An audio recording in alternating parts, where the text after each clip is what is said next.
Bueno muchachos, estamos aquí probando Company of Heroes 2 y está saludando Naruto, BCF Naruto o Narutoniano en YouTube para poder disfrutar y más que nada ver cómo es este juego, que les soy sincero es la primera vez que voy a jugar el Company of Heroes 1, ni he escuchado hablar en realidad de este juego, pero ya que tuve acceso a esta beta, vamos a ver qué tal nos va. Por si acaso, para las personas que estén interesados, estaremos con estos gráficos todo al máximo. Sí, no hay para qué más. Esto acá no sé, pongámosle más, un poquito más ya. Ok, y vamos para allá. No sé qué hay que hacer. Y tengo que esperar a alguien. Ya. Vamos a ver. Aquí hay uno, aquí hay otro, aquí hay otro, aquí hay otro.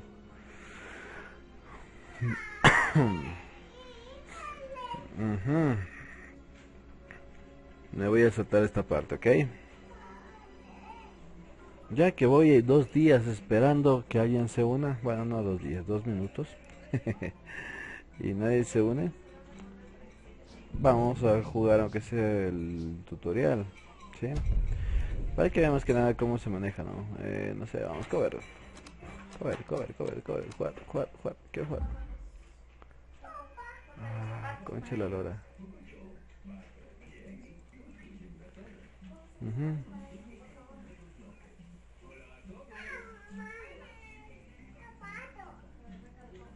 Y como no vale nada.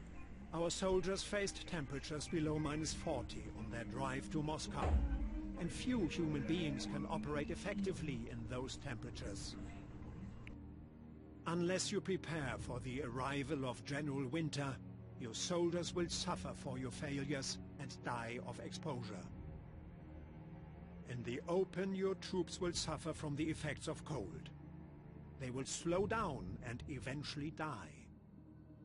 Watch your troops for their current state.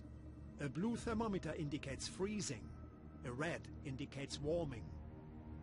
You can protect your troops more fully by garrisoning buildings, moving your troops in half-track personnel carriers, or by building fires with your pioneers. The Soviets will likely attempt the same. Even the Russians don't enjoy -40, regardless of what they say. But it gets better, or worse perhaps. Blizzards and strong winds can increase your exposure, causing your troops to freeze faster. Certain abilities like airstrikes will be unavailable in blizzards, so you might take advantage of the bad weather to seize ground. Just be sure when you are attacking that you pay attention to ice you encounter. Ice can be damaged by the passage of your tanks and vehicles and destroyed by heavy weapons such as mortars, anti-tank guns and artillery, sending unlucky units to a hypothermic death. Wow.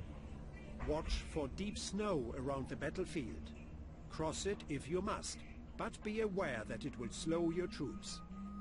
Even vehicles will find their movement somewhat slowed by deep snow, although not to the extent of infantry. Finally, both infantry and vehicles will leave tracks in deep snow that will be visible to other combatants. A ver, este de cover nunca apareció.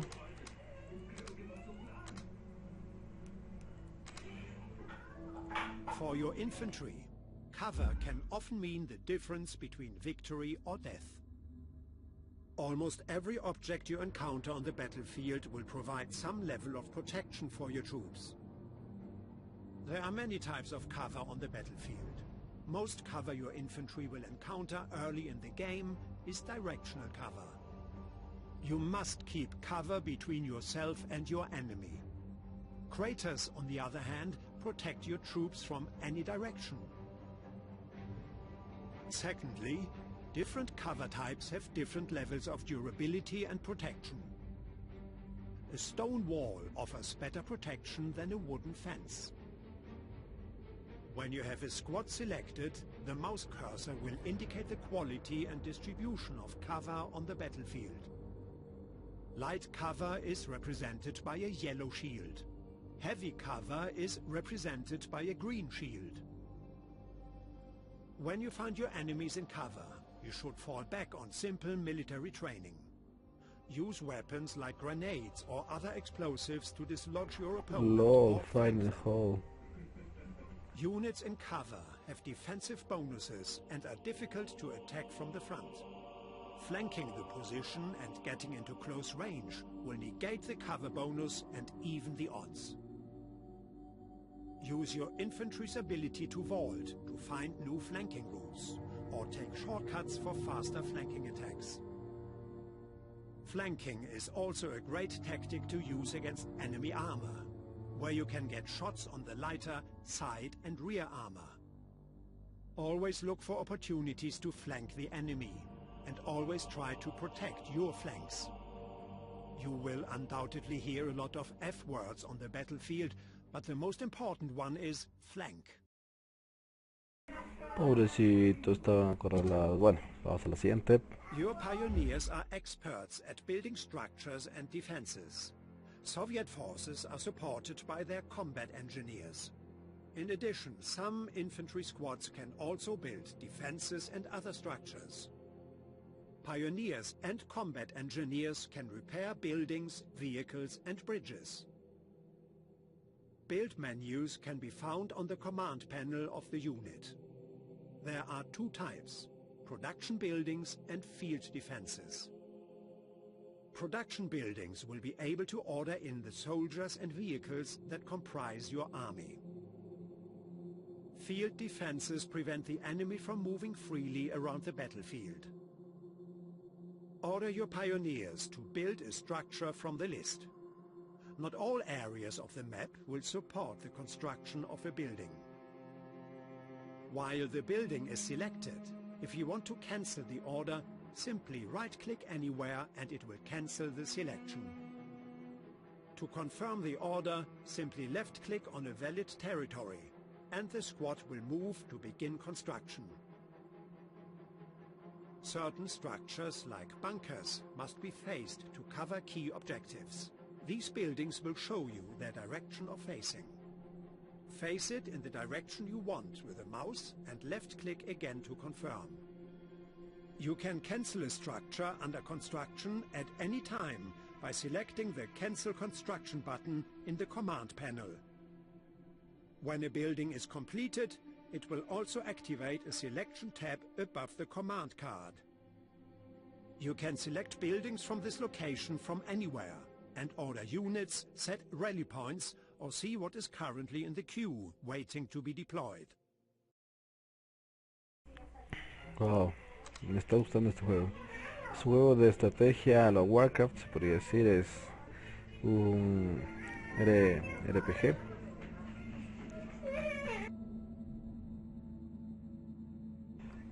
Pero podemos ver que es a lo guerra con variantes de guerra, ¿no? Entonces no hay nada de dioses, superpoderes, sino es mucho más real, es estratégico. Your units cannot see everywhere at once, nor can they see behind objects that you would expect to block their line of sight. In Company of Heroes 2, all objects on the battlefield taller than a soldier affect line of sight. Notice how your forces cannot see behind this building. This true sight system can be used tactically against the enemy to set up ambushes. Line of sight is dynamic. Burning vehicles and smoke can obscure your force's ability to see, whereas destroying large buildings or blowing holes in walls will allow your units to see into previously blocked areas. When you require additional military forces, select from the appropriate base structure and select the forces you wish to deploy. When they arrive on the battlefield, units will move to the building they were deployed from unless a rally point is set. Rally points can be set for units by selecting the rally point option from the building, or by selecting the building and right-clicking on the map. Each building can have a unique rally location. Units will arrive as close and as quickly as they can to the set rally point. You can cancel a unit deployment by left-clicking on the portrait of the unit in the production queue. Bueno, eso ha sido todo, ya que no les pude mostrar cómo jugar. Vale, vamos a probar una última vez. Searching, público, privado, lobby, chat, todo ok. Vamos. Otra vez haré una pausa. Bueno, al parecer nadie juega la beta. Algo que me da pena porque en realidad el juego está muy bueno. Es de los juegos que he probado el día de hoy. Me parece el mejor y de largo. Yo lo compraría en realidad si tuviera un poco más de tiempo. Pero sí está recomendable. Y más que nada para que ustedes puedan disfrutar de un juego de estrategia. Y a lo que estamos acostumbrados un poquito, un juego de guerra. Entonces, bueno, si les gustó den like, suscríbanse y estaremos trayendo más juegos para que puedan disfrutar de cómo son, ¿no? De ver antes de comprar y más que nada analizar su compra, ¿no? Ha sido Narutoniano comentando para ustedes. Den like nuevamente, suscríbanse y hasta la próxima.